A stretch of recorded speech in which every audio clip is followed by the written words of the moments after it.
10배 이상 어려운 과제고 예. 특히 지금 대한민국 경제에서는 어떻게 진짜 성장시킬 거냐. 예. 이게 과거보다 훨씬 더 어려운 상황이 됐습니다. 마지막 어르신 말씀에 아주 공감합니다.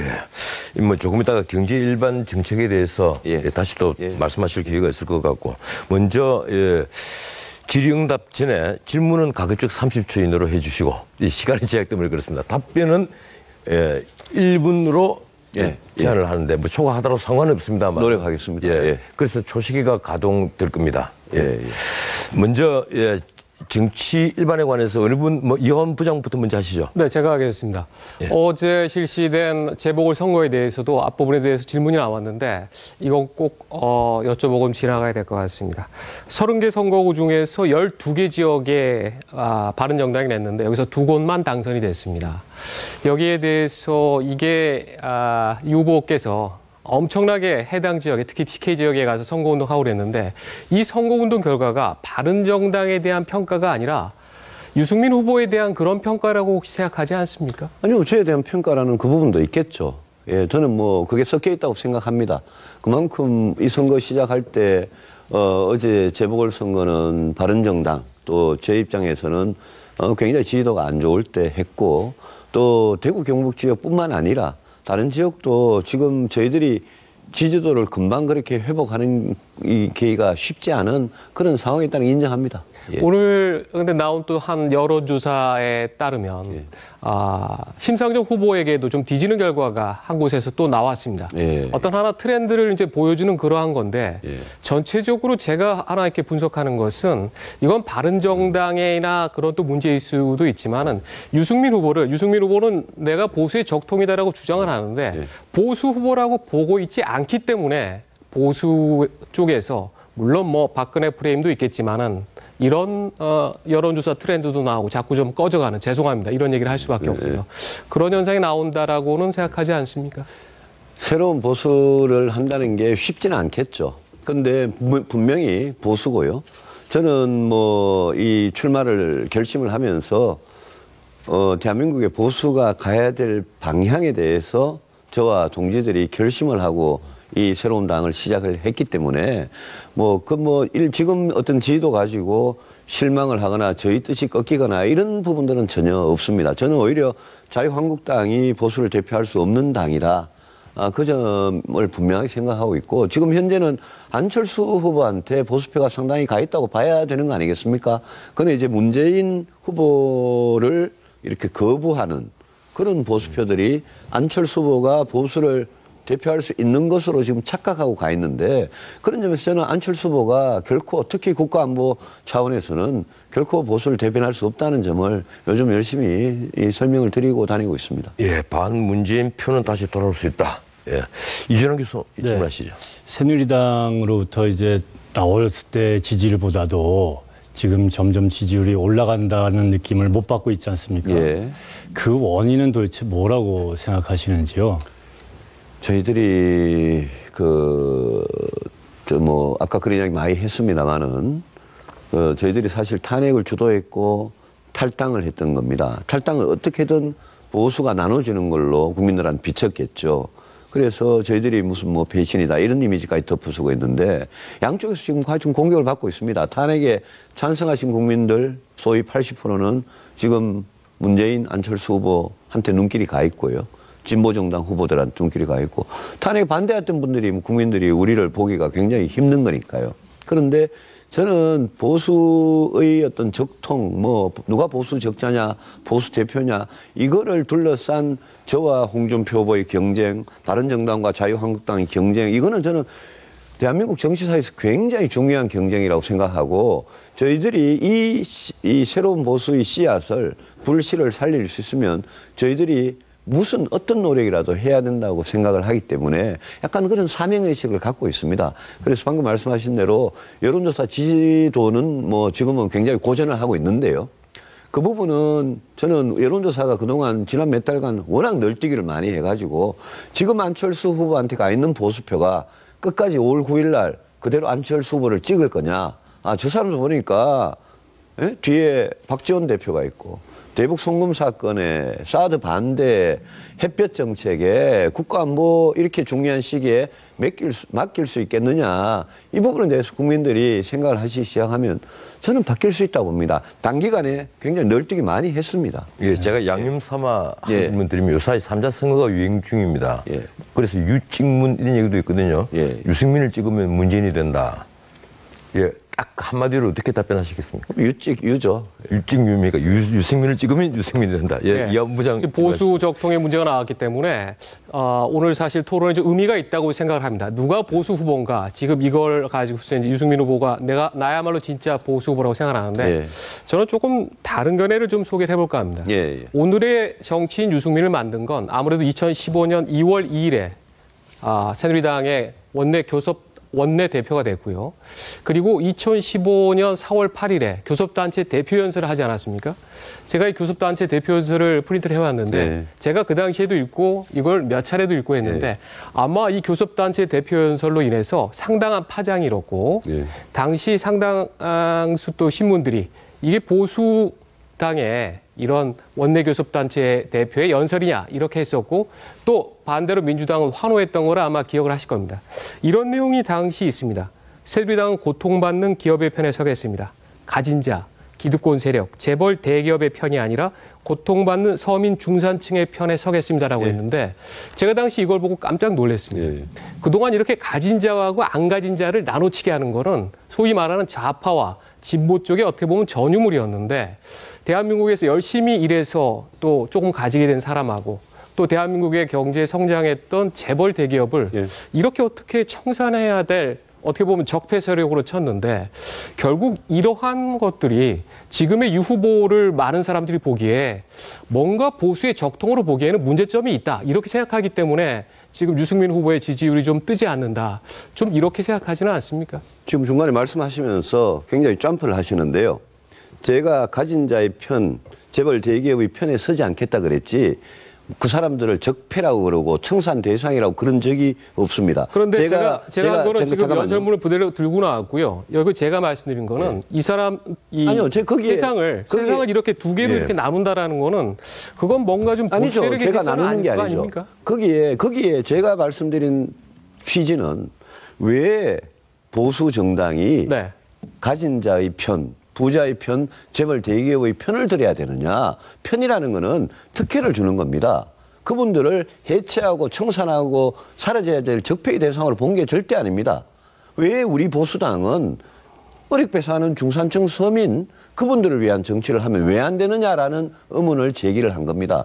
저는 새로운 보수가 가야 될 그 방향이라는데 확신하고 있고 그런 점에 대해서 제 재벌 정책, 재벌 개혁은 절대 재벌 해체라는 말을 주장한 적이 없습니다. 저는 재벌 총수나 임원진들이 횡령, 배임, 뇌물, 불법 정치자금, 외화도피, 탈세 이런 거 해서 형을 구형을 받고 만약 법정에서 재판으로 유죄로 제가 감옥에 살게 되면 왜 그분들한테 보통 사람들과 달리 가석방, 사면, 복권 이런 거 왜 주느냐. 우리 법원에서 그분들을 빨리 풀어주지 않으면 경제가 안 돌아갈 것 같은 착각을 하지 않습니까? 이런 식의 자본주의 시장 경제는 대한민국밖에 없습니다. 알겠습니다. 가진 사람들은 뭔가 좀 이렇게 징계하고 징벌해야 될 그런 대상입니까? 아닙니다. 뭔가 열심히 제가 언제 징벌해야 될 대상이라고 그랬습니까? 이 취지라든가 그런 걸 보면은 그렇게 읽히기 때문에 아니죠. 당에서도 당시 조명칠 의원이라든가 이쪽에서 반발하지 않았습니까? 알겠습니다. 그러면 이걸로 가보겠습니다. 사회적 경제기본법, 사회적 경제도 여기에서 강조를 하셨고 저는 이번에 유승민 후보가 또 들고 나올 때 사회적 경제 이 문제는 들고 나올 줄 알았는데 그거는 좀 제가 이번에 20대 국회에 들어와서 법안을 냈으니까 당연히 제 약속에 19대 20대 계속 있는 겁니다. 그런데 그게 정부하고 또 지방자치 단체의 돈으로서 협동조합이라든가 다음에 여러 가지 사회적 기업 물론 그 취지는 좋습니다. 하지만 그렇게 되면 정부가 또 비대해주고 뭔가 이게 또 사회주의적인 그런 분위기가 있다라고 당내에서도 비판이 있지 않았습니까? 이미 이명박 정부, 박근혜 정부 들어와서 사회적 기업 조직이라고 그러는 게 협동조합이 있고 사회적 기업이 있고 마을 기업이 있고요. 공동체 회사가 있고 농어촌에 자활센터가 있고 한데요. 이미 이명박 박근혜 정부에서 마을기업이나 사회기업 지원 다 해주고 있습니다. 그거는 어느 정도 잠깐만요. 제한된 거 아닙니까? 아니요. 저도 제한되게 지원해 주자는 겁니다. 거기서 돈을 펑펑 쓰자는 게 아닙니다.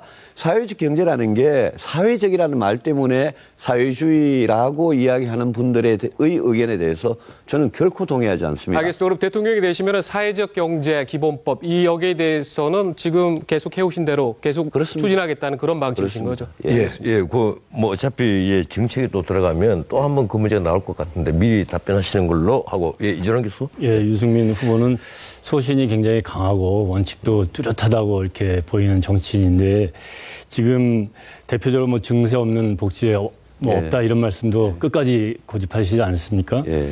지금 완주하겠다고 하시는 말씀 계속 해와셨고 한간에는 4월 12일 재보궐선거 끝나면 단일화 노력이 좀 가속화되지 않겠냐라는 말 돌고 있었는데 어떻습니까? 단일화 하시겠습니까? 완주하시겠습니까? 당연히 끝까지 완주합니다. 그리고 단일화는 자유한국당이든 국민의당이든 단일화는 할 이유가 다 사라졌습니다. 예, 자유한국당 같은 경우에는 지난 몇 개월간 시간이 있었음에도 불구하고 도로 침박당으로서 변한 게 하나도 없고요. 또 저는 홍준표 후보 개인에 대해서 뭐 인신공격이 아니라 지금 재판을 받고 있는 형사 피고인입니다.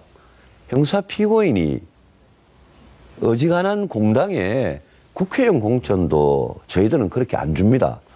불법 정치자금이나 뇌물로 1심에서 유죄받고 2심에서 무죄를 받았습니다마는 대법원 판결을 기다리고 있는 그런 사람한테 국회의원 공천, 구의원 공천도 안 주는데 대통령 후보로 선출을 했습니다.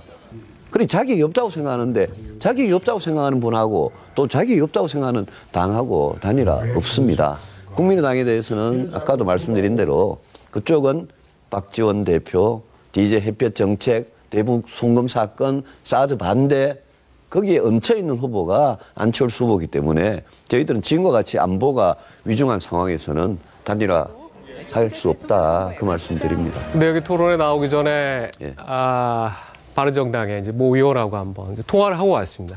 당의 분위기도 제가 계속 그동안 읽고는 있습니다만 다시 한번 당에서의 그런 연대라든가 이런 것들은 어떤 생각인지 한중진 의원하고 통화를 했습니다. 물론 뭐 이중진 의원이 제가 이름을 밝힐 수도 없고 또 전체를 대표한다라고는 할 수 없지만 어떤 당내에서 뭔가 지금 이런 재보궐선거에서 보여주는 거라든가 다음에 여론조사 하나하나의 공신력을 문제 삼을 수는 있지만 트렌드라는 게 있지 않습니까? 말씀드리기 좀 민망하지만 유승민 후보 같은 경우에 지지율이 약간 꺼져가는 이제 그런 상황인데 뭔가 이런 상태에서 그리고 항상 정치라는 게 최선보다는 또 차선을 할 때도 만들 때도 있는데 그리고 국민의당이라는 게 지금 이제 이분은 얘기로는 조금 더 유연성이 있는 정당 아니냐. 이런 정당하고 뭔가 좀 해보자라는 거에 대해서 그렇게 후보가 먼저 이게 어깃장을 놓는 거는 그건 조금 반대하는 의견들이 많이 있다. 조금 더 유연성을 발휘해달라. 좀 이렇게도 얘기하던데 그건 전혀 제고할 만한 그런 여지는 없는 겁니다. 우리 당에서 저를 대선 후보로 선출한 이후에 우리 당이 방금 우리 이하원 논설위원 말씀하신 그런 식의 새로운 결론을 내릴 수 있겠느냐? 지금 불가능합니다. 뭐 일부 극소수가 그런 개인적인 생각은 할 수는 있겠죠. 제가 추가 질문 드리자면 그러면 이번 대선을 끝까지 단일화 없이 완주하겠다. 그렇습니다. 그게 확고한 얘기죠. 그래서 완주하시고 또 좋은 성적을 내기를 또 국민 여러분들 기원할 텐데. 고맙습니다. 근데 정당에 지금 바른정당에 의원이 지금 몇 분이시죠? 33명입니다. 네. 그러면 집권을 하신 다음에 정말 이 어려운 그 난국을 헤쳐나갈 때 이 정당의 위상이 이렇게 좀 약한 상황에서 그걸 잘 돌파해 나갈지 이 산적한 국정의 현안들이 많은데 어떻게 운영할 건지 좀 말씀해 주시죠. 방금 교수님 말씀하신 그 문제는 33명의 바른정당이나 38명, 9명입니까? 국민의당이나 똑같은 뭐 6명 차이니까 똑같은 상황이고 심지어 민주당이나 자유한국당도 누가 대통령이 돼도 어차피 상당히 심한 여소야대에서 출발을 해야 됩니다. 그런데 과거 DJP식의 정부를 나누어 가지는 그런 공동정부를 구성하는 연정, 그거는 지금 시간도 시간일 뿐 아니라 저는 연정은 내각제에나 어울리는 거라고 생각합니다. 대통령이 선출되고 나면 대통령은 여소야대에서 대통령이 할 일은 사안별로, 국가의 중요한 사안별로 협치를 하는 거고, 협치 이전에 뭐 어느 정당 출신이든 어느 정파 출신이든 아주 인사를 할 때 당평 인사를 진짜 해서 협치 기반을 만들고 그 위에 야당 지도자들을 소통하고 설득하고 하는 그런 소통과 협치가 저는 굉장히 중요하다고 생각하고요. 야당이 요구하는, 그게 뭐 노동개혁이든 복지든 뭐든 야당이 요구하는 거를 어느 정도 수용하는 대신 이 정부가 추진하고자 하는 진짜 중요한 국정과제들을 추진해낼 수 있는 설득력, 이런 게 대통령한테 제일 필요한 그런 상황이라고 생각을 합니다. 그래서 그거는 저희 바른정당의 후보인 저뿐만 아니라 모든 후보들의 공통적인 숙제다, 그렇게 생각합니다. 지금까지 이제 일반 정책에 관해서 그 토론을 벌리는데 제가 건너가기 전에 양임 삼아 하나 더 의견을 구하겠습니다. 박근혜 전 대통령 아직까지 집계한 사실 없죠? 없습니다. 그런데 이 사면을 두고 후보들 간에 여러 가지 얘기가 나오는데 본인이 대통령 되신다면 박 전 대통령 사면하시겠습니까? 사면을 지금 기소도 하기 전에 사면 이야기가 꺼내는 것 자체가, 그것도 선거 전에 꺼내는 것 자체가 저는 너무 비정상이다. 일단 기소하고 재판을 받고 사법적인 절차가 다 진행된 다음에 꺼낼 얘기다. 저는 그때 가서 어떤 국민적인 여론이나 민심이나 시대적인 어떤 상황이나 진짜 그게 국민 통합에 도움이 되는지 그런 거 보고 그때 가서 결정을 하겠습니다. 저는 구속 의원이 수사를 하는데 수사와 기소 단계에서 제가 불구속을 주장했었습니다. 그런데 그거는 저는 제 같은 사람은 할 자격이 있다고 생각하고 불구속 수사를 주장을 했었는데 지금 과거 보면 노무현 대통령 또 지금 홍준표 지사 다 불구속 수사 재판 다 받지 않습니까? 한명숙 총리도 그랬고 저는 박근혜 전 대통령의 잘못, 죄 정도라면 저는 불구속 수사나 기소를 할 수 있다 생각하는데 뭐 법원에 저 결정, 검찰의 결정이 났으니까 더 이상 뭐 따질 수는 없는 문제입니다만 사면 문제는 제가 이야기했던 불구속 수사 기소 이거하고는 완전히 다른 문제입니다. 그거는 사법적인 절차가 진행되고 난 다음에 이야기를 꺼내는 게 맞지, 그 전에 이야기 꺼내면 오히려 상당히 혼란만 올 거라고 생각합니다. 사면 문제는 사법 절차가 끝나고 나서 따질 문제고, 그리고 현재 구속 상태는 좀 후보가 보시기에는 그럼 검찰이 굳이 그랬어야 되냐, 문제가 있다. 저는 그런 생각이 듭니다. 알겠습니다. 정책 질문 들어가겠습니다. 먼저 이완 부장 하시겠습니까? 네. 이제 이번 대선은 사드 대선이다. 이 사드 고고도 미사일 방어 체계, 사실 이거 겨우 육군 대위 한 명이 이끄는 이 포병 중대 하나에 불과한데 이게 지금 마치 한쪽에서는 대한민국의 북한에서 날아오는 모든 걸 막을 수 있는 걸로 또 오해되고 있고, 또 이게 또 절대 설치돼서는 안 된다, 이런 또 주장까지 나오는데, 사드 문제에 대해서는 저는 유 후보께서 하나 혁혁하게 이런 논쟁에 대해서 바르게 하나 잡은 거는 사드 배치를 초지일관, 이건 배치돼야 한다라고 국방위 활동하면서 주장을 했고, 이게 상당히 많은 사람들에게도 영향을 미쳤다라고 생각을 합니다. 그 사드 문제에 대해서, 그런데 역시 이 문제를 해결하거나 할 수 있는 것은 북한 문제에 특히 영향을 많이 미치는 것은 시진핑 중국 주석인데, 시 주석 같은 얘기는 트럼프 미국 대통령과의 전화 통화에서 이건 뭐 여전히 어떻게 보면 하나마나한 얘기인데 평화로운 방법으로 해결을 해야 되고 관련국이 긴장을 고조시키지 말아야 된다, 이런 뜻만 밝히고 있는데, 자, 그럼 여쭤보겠습니다.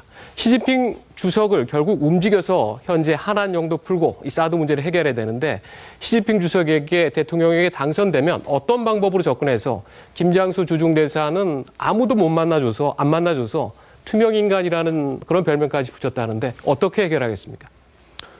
그 사드를 일단 빨리 기정사실화를 해버리는 게 옳습니다. 사드를 배치를 안 하고 있으면 중국이 계속 분열책을 쓸 겁니다. 중국이 지금 문재인 후보가 혹시 대통령 되면 사드 배치 안 할 수도 있겠다라는 기대를 가지고 계속 분열책을 쓰는 건데요.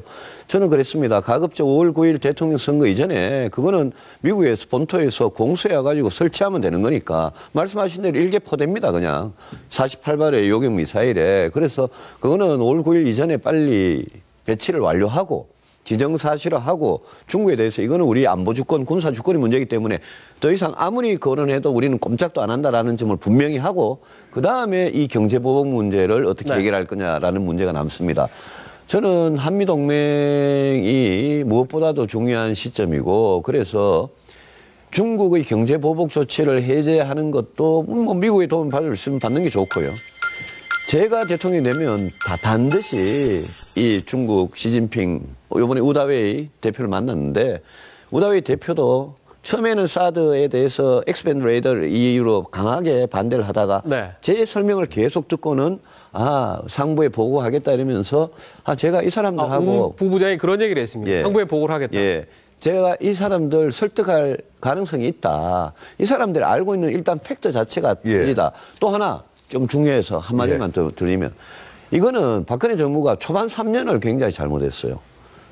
마치 사드 절대 안 할 것 같이 쓰리노로 계속 일관했는데 그때부터 중국에 대해서는 이거는 우리한테 필요한 거다라고 만약 했으면 시진핑 주석이나 중국 지도부가 이렇게 기분 나쁘게 받아들이지는 않았을 겁니다.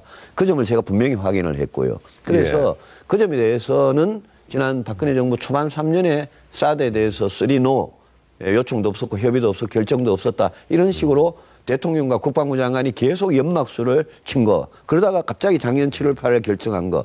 요 과정이 중국을 굉장히 언짢게 한 것 같아요. 제가 듣기로. 그래서 그런 부분에 대해서는 정권이 바뀌면 풀 수 있는 부분이 있고 경제보복은 시간이 짧을수록 중국한테도 이득입니다. 그래서 저는 외교적으로 그런 거 해결하는 게 외교라고 생각합니다. 답변 시간이 1분 정도 더 초과해요. 죄송합니다. 괜찮습니다.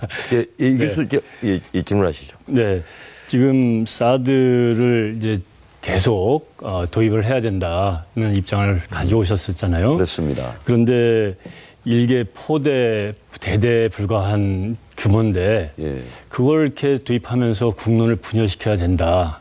뭐 그렇게 해야 되느냐라는 여론도 있는 거고 또 이 군사적으로 이 효율성이 떨어진다는 얘기도 있지 않습니까? 날씨가 좋아야 되고 미사일이 들어오는 각도가 높이가 맞아야 되고 이런 조건들이 있는데 이런 걸 군사적인 이 효율성이 떨어질 수도 있는데 이걸 이렇게 도입해야 되느냐라는 주장도 있지 않습니까? 이런 데 대해서는 어떻게 반응을 하시겠습니까? 그 국론 분열 여론 그 부분은 저는 이 박근혜 정부가 사드를 가지고 국민들한테 설명하고 성주에 처음에 성산포대 입지를 정하는 과정이 잘못됐다고 생각합니다. 사드 레이더가 인체에 해가 없다는 걸 과학적으로 계속 이야기를 했어야 되고 사드 도입한다고 했어야 되고 사드 부지를 결정하는데 요격 미사일이 부지를 결정하는데 그렇게 국민들한테 비밀을 다 오픈해가지고 이거 어디에 설치할 거냐 이런 식으로 군부대의 위치를 설정할 수는 없다고 생각을 합니다.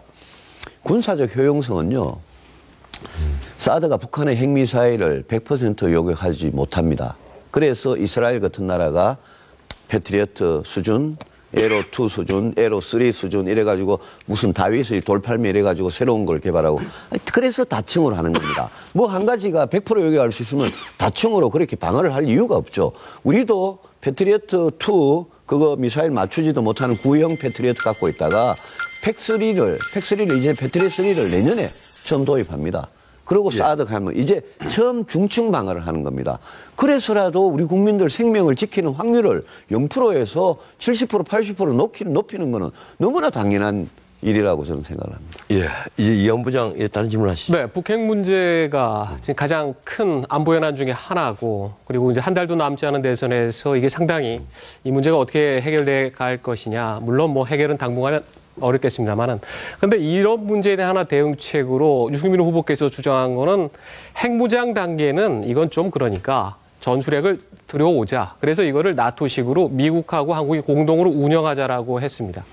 그런데 그렇게 되려면 하나 걸림돌이 지금 대한민국이 북한의 핵무장에 대해서 문제 삼고 할 수 있는 거는 1991년에 맺은 남북 비핵화 공동선언입니다. 1992년부터 이게 운영이 들어갔는데 그러면 대통령이 되시면은 남북 비핵화 공동선언 이거 파기를 하실 겁니까? 그러고 나서 전술핵 무기 들어오는 문제 추진하실 계획인가요? 전술핵 재배치는 제가 후보 시절 이렇게 주장을 해왔고 방금 말씀하신 대로 우리는 미국의 전술핵은 단순히 위치만 여기 갖다 놓는 게 아니라 나토 이상으로 한미 공동자산으로 만들어서 우리가 그 의사결정에 참여하는 그런 식의 전술핵 재배치를 후보로서 주장했습니다. 제가 대통령이 되면 추진하겠습니다. 다만 아무에게도 전술핵 재배치를 했다 안 했다 미국하고 합의했다 이런 소리 절대 안 하겠습니다. 이거는 저는 NCND 소위 말해서 절대 언론에 대해서 이렇게 제가 발표하지 않는 네. 그런 식으로 가는 게 맞고 NCND로 가기 때문에 91년에 한반도 비핵화서는 그거를 파기한다 이 이야기를 할 필요도 없다고 생각합니다. 그런데 그게 비밀에 붙여질 수가 있겠습니까? 요즘 같은 이게 1991년에 미국이 그 많은 전술핵 무기를 빼낼 때하고는 이게 상황이 지금 완전히 다른 상황이지 않습니까? 아무리 그래도 전술핵 재배치를 가지고 저는 사드의 입지를 정하는 것도 마찬가지였다고 생각하는데 전술핵 재배치를 가지고 국민들한테 그냥 거의 매일 방송하듯이 그렇게 하는 거는 저는 어리석은 군사 전략이라고 생각합니다. 예, 알겠습니다. 예. 안보 문제는 이 정도로 하고 경제 질문 이제 하시죠. 예. 네, 경제 전문가이시기도 한데 지금 우리 국가가 굉장히 어려운 상황 아니겠습니까? 국가 부채도 뭐 630조를 넘어섰고 정부가 지급 책임을 지고 있는 공기업 부채도 500조를 훨씬 넘는다고 하네요. 또 각종 연금에서 이 부채도 750조 규모다. 이게 어마어마한 건데 이 대통령으로서 요즘 뭐 이런 국가 재정 문제에 대해서 또 어떤 뭐 통제력이나 이런 활동하기가 좀 어려운 구조도 펼쳐져 있어요.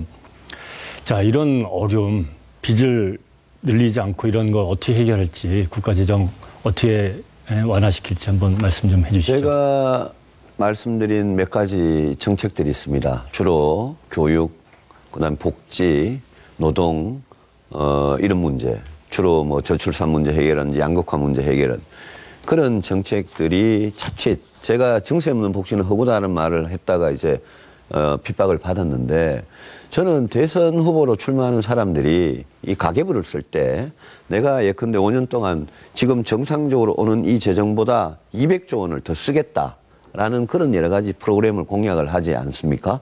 그래 놓고 이쪽 수입 측면에서는 뭐 다른 데 돈 쓰는 거 아끼고 4대강 안 하고 고속도로 안 깔고 이래서 아낄 수 있다 이렇게 주장하는 것만큼 무책임한 거 없다고 생각합니다. 제가 대통령이 되면 국민들에게 의사를 적절한 방법으로 한번 물어보겠습니다. 우리나라가 지금 저부담 저복지인데 OECD 평균 정도의 수준으로 당장 가자는 것도 아니고 어느 정도 목표 연도를 정해서 중부담 중복지로 가려면 이거는 증세가 필요하고 증세의 원칙은 이런 겁니다. 라고 물어보고 저는 국민적 다수가 동의하면 밀고 나가겠다는 걸 제가 약속을 했습니다. 예, 그러니까 중부담 중복지. 예. 예, 세금을 올리면 어느 쪽 세금을 먼저 올리겠습니까?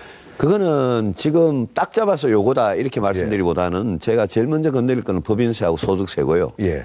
그리고 보유세, 예. 재산세 부분도 당연히 건드려야 한다고. 예. 제가 마지막 순위로 생각하는 게 부가가치세입니다.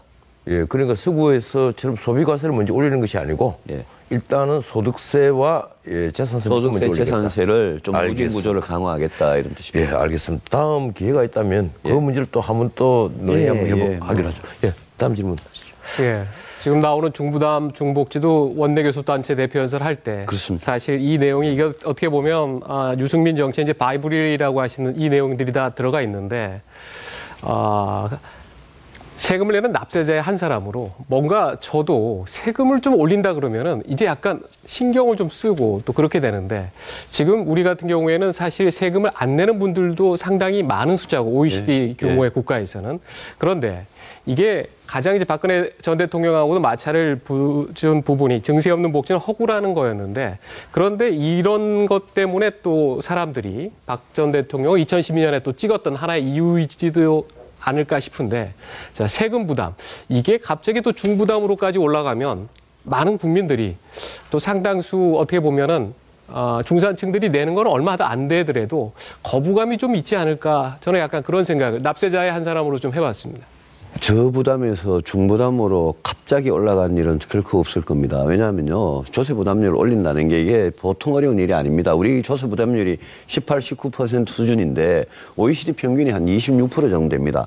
5년 동안 제가 아무리 세금을 올려도 조세부담률이 19에서 한 21, 22 정도 가는 수준밖에 안 될 거고 그러려면 아까 말씀하신 국가부채나 재정적자는 생각해서 세입이 계속 있으면요. 세율을 조금 조세부담률 올려가지고 한 조세부담률 21이나 22 정도 4년, 5년 후에 그렇게 되면 거기에서 나오는 세입만으로 지출을 할 수밖에 없는 구조인데 제 말씀은 이런 거조차도 정세에 대해서 계속 부정을 하고 부인을 하고 이러면서 소위 말하는 포퓰리즘이라고 하는 표를 얻는 돈이 뭐 5조 원, 10조 원 왕창왕창 들어가는 그런 정책들은 지금 용감하게 내놓는 그런 후보들은 전 문제 있다고 생각하고요. 박근혜 대통령 경우에 정세 없는 복지를 하겠다 이래놓고 담배값 인상, 연말 소득세 정산에서 민심이 완전히 돌아섰지 않습니까? 그래서 그 부분에 대해서는 제가 한 말씀만 더 드리면 면세점 이하 근로소득의 경우에 면세점 이하 이 근로자들이 한 46, 7% 정도 됩니다. 조금 쉽게 말씀해 주시면 시청자들이 알아듣기 쉬울 것 같습니다. 그러니까 근로소득은 있는데 세금을 네. 한 푼도 안 내는 예. 그런 근로자들이 한 46, 7% 되는데요. 48%까지. 그분들의 어떤 세금도 소득이 있으면 1,000원을 내든 10,000원을 내든 소득세를 거두는 게 저는 맞다고 생각을 합니다. 예. 다음 질문 하실까요? 이제 뭐 경제도 전문가시고 그 안보 쪽에도 전문가신데 국민들이 또 가장 또 관심 가진 게 교육 아니겠습니까? 지금 상당 기간 동안 이제 고교 평준화 하다가 이제 실패했고 또 사교육비는 엄청나게 늘어났고 그리고 또 뭐 특성화고 그런 교육을 하다가 이것도 또 차별화를 일으키는 중이고 학교에 가면은 세 번째 줄 이하 고등학교, 중학교 학생들 다 엎드려 자고 이 학생들이 대학에 와서도 이 창의성이나 기초교육보다는 졸업하면 취업할 그것에 대비하는 교육을 하는데 이거는 제가 봤을 때는 국가적인 상당한 낭비고 다른 나라에 비해서는 교육의 방향이 정말로 잘못됐다고 느낄 수밖에 없는데 여기 이런 교육 문제에 대해서 어떻게 뜯어 고칠 청사진 같은 건 있습니까? 저는 교육에 대해서 저는 학제 개편 있지 않습니까? 633을 551로 한다든지 학제 개편에 대해서는 찬성하지 않습니다.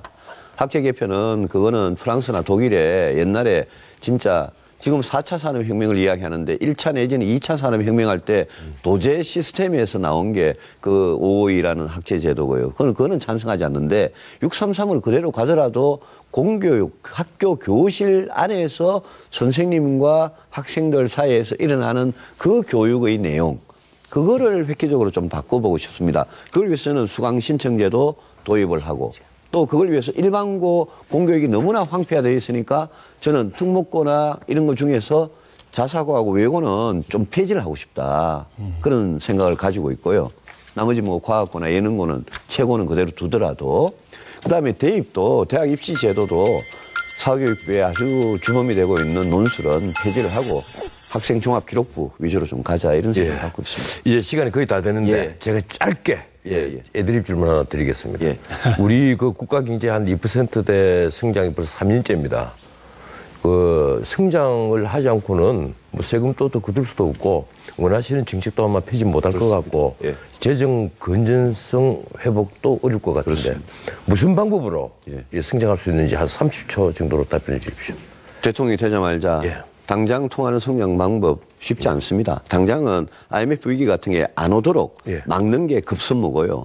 저는 그거 해낼 자신이 있습니다. 성장은 길게 봐서 재벌 위주는 이제는 더 이상 성장 못합니다. 그런 시대가 이미 왔습니다. 성장을 하려면 중소기업이나 창업기업 중에 진짜 앞으로 5년 뒤, 10년 뒤에 우리 경제를 견인해갈 그런 옛날 같은 식으로 이병철, 김우중, 정주영 같은 사람이 거기에서 나와야 됩니다. 그런 토대를 만들어주는 게 전공법이라고 생각합니다. 이제 시청자들에게 내가 대통령이 되면 어떻게 국정을 펴겠다. 인사 말씀 2분 드리겠습니다. 오늘 짧은 시간에 여러 말씀을 드렸습니다만은 저는 대통령이 되면 그 대통령의 힘으로 정말 우리 대한민국 이 세상을 한번 바꿔놓고 싶습니다. 저는 정말 이 저성장 양극화 저출산 문제, 이 심각한 문제가 이대로 가면 앞으로 대한민국 미래는 너무나 어둡다고 생각을 합니다. 그래서 이런 문제를 해결하려면 과거에 그냥 이렇게 했던 그런 정책들이 통하지 않는 그런 걸 우리가 다 경험을 했습니다. 그래서 이런 부분에서 정말 근본적인 개혁을 통해서 양극화, 저성장, 저출산 꼭 해결하는 그런 개혁 대통령이 되고 싶습니다. 그러나 취임 직후의 상황은 이런 개혁을 먼저 정말 용감하게 시행하는 그런 상황이 결코 되지가 않습니다. 취임 직후에는 5월 9일 직후에는 안보위기, 죽고 사는 문제입니다. 이거 먼저 해결해야 되고 경제위기, 먹고 사는 문제입니다. 20년 전에 IMF 위기보다 더 심한 위기가 올 수 있고 그 시한폭탄이 지금 부실기업, 가계부채 또 사드는 당연히 해야 되는데 그걸 가지고 보복하는 이 소위 차이나 리스크입니다. 이 문제에 대해서 저는 결코 우리 경제가 마이너스 성장으로 2018년이 98년 상황과 같이 가서 마이너스 5%, 마이너스 10%를 가고 거리에 노숙자, 실업자가 쏟아져 나오는 이거부터 막아야지. 지금 대선 후보들이 장밋빛 무슨 일자리 공약을 어떻게 하고 이거는 굉장히 현실성이 없습니다. 제가 대통령이 되면 모든 노력을 경제위기와 안보위기를 극복하는데 첫 1년을 집중을 하겠습니다. 그게 어느 정도 안정이 되고 나면 그때부터 제가 양극화, 저성장, 저출산을 극복하기 위한 근본적인 개혁에 착수를 하겠습니다. 믿어주시기 바랍니다. 제가 정말 능력 있는 대통령이 되고 싶습니다. 고맙습니다. 예, 마지막 인사말까지 들었습니다. 이 대통령이라는 직책은 제시되는 여러 해법 중에서 하나를 선택해야 하는 정말 고독한 자리입니다. 대통령의 결정에 따라 국가는 전진하기도 하지만 때로는 쇠락의 길을 밟기도 합니다. 오늘 우리는 또 한 번의 대통령 후보를 검증했습니다. 판단은 오롯이 시청자 여러분들의 몫입니다. 지금까지 여러 질문에 성실히 답변해 주신 유승민 후보에게 다시 한번 감사드립니다. 그리고 이준환, 이하운 두 분 편에게도 감사드리겠습니다. 내일은 국민의당 안철수 후보 편입니다. 내일 뵙지요. 고맙습니다.